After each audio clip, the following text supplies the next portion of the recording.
Do politicians ever answer questions directly? I'm Marco Perry. Welcome to the Perry Platform.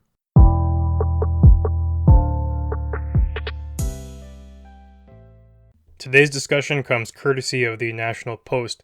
They put out an article titled "Trudeau has perfected the art of not answering questions, and our allies have noticed."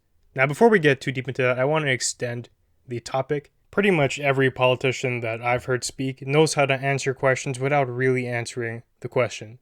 The article does use Trudeau as an example, and it writes that on a recent visit to Europe, he took questions from the press regarding NATO and the war, Russia, in Ukraine, and reportedly European leaders were baffled by Trudeau's habit of not answering questions. But I want to say one thing here.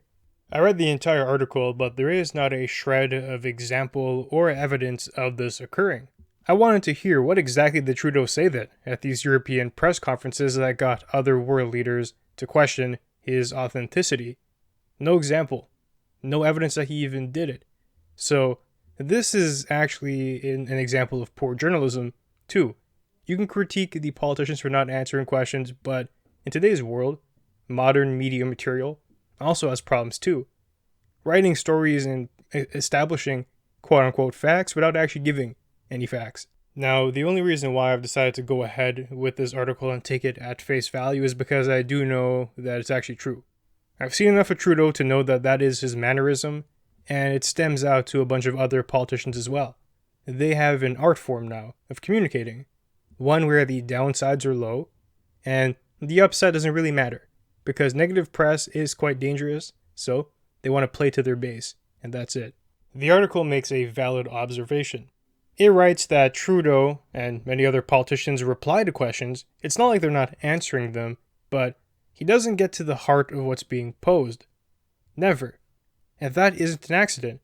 It's not like Trudeau doesn't understand the question or doesn't know the answer.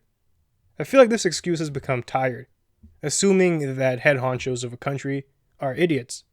No. Now they may act like idiots, but it's mostly strategic.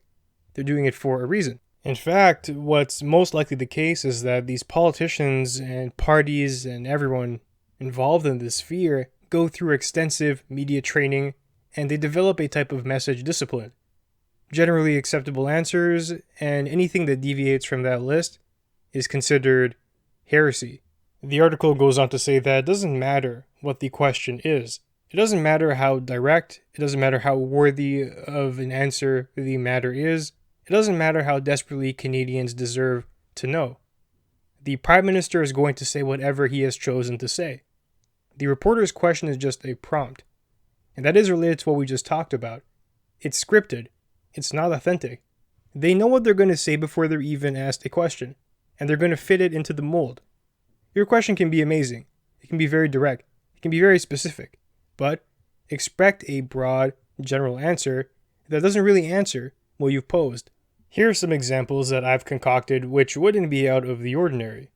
Journalists will ask a question such as, will Canada intervene militarily in Ukraine? And a politician will say, Canada is committed to democracy, and we will continue to promote democratic values and solutions everywhere that we can. Okay, true enough, sounds great, but you didn't answer the question. Are you going to intervene in Ukraine or not? It's a yes or no, and then you give your rationale. But instead, these politicians are giving off monologues to sound good, but not really giving any substantive answer. Here's another. Will Canada ramp up military spending in light of recent events? And the politician will say, security has and always will be a concern of mine and our party. Without it, we would be aimless. I want to thank all military members for their contribution and service to Canada. Okay. Did you answer the question though? The answer is no, you didn't. You danced around it. And you danced around it quite well. Fancy footwork. It sounded related. It actually was related. It sounded good. But, once again, they missed the mark entirely. Now, some may raise an objection with what I've just laid out. They may say, well, those are military questions. They come with national security risks and whatnot, so you wouldn't expect a direct answer from them. Now, I may not agree with that, but fair enough, we can grant it.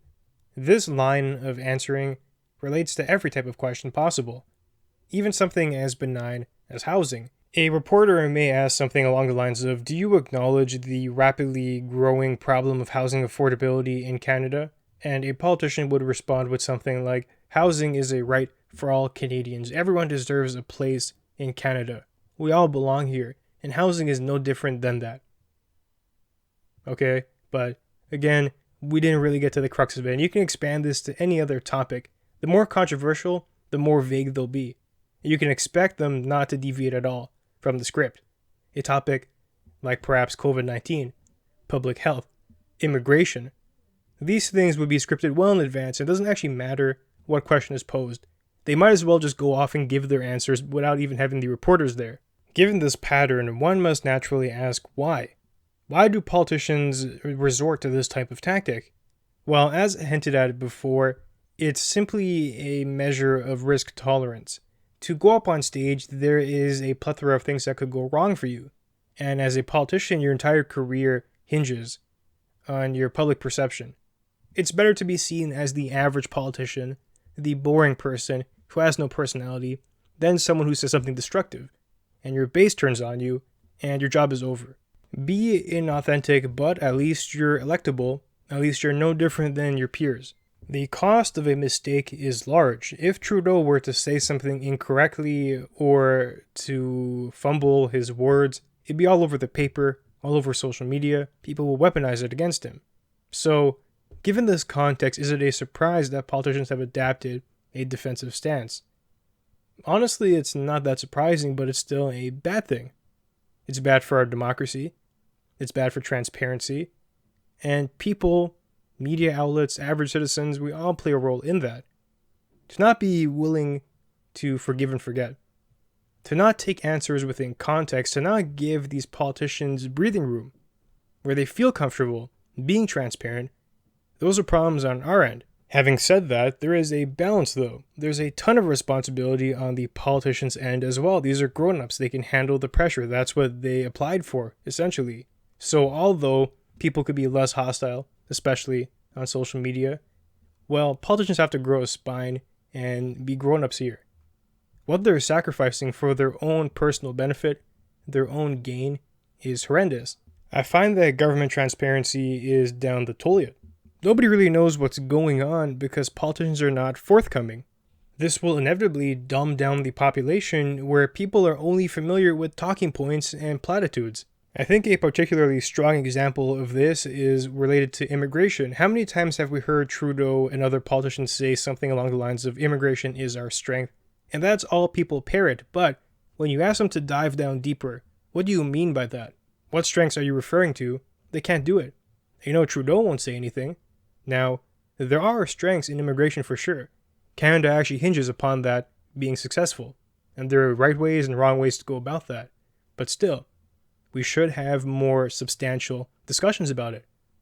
Our politicians and leaders should be talking more freely about the details, not relying on euphemisms and catchy one-liners. That's not positive in any way. So now we face this impasse in terms of what do we do going forward. Now, having said there is some responsibility on people, I don't think that's actually the key to changing things up. At least not in terms of becoming nicer. I don't think social media becoming a more rosy place would change these deeply ingrained strategies.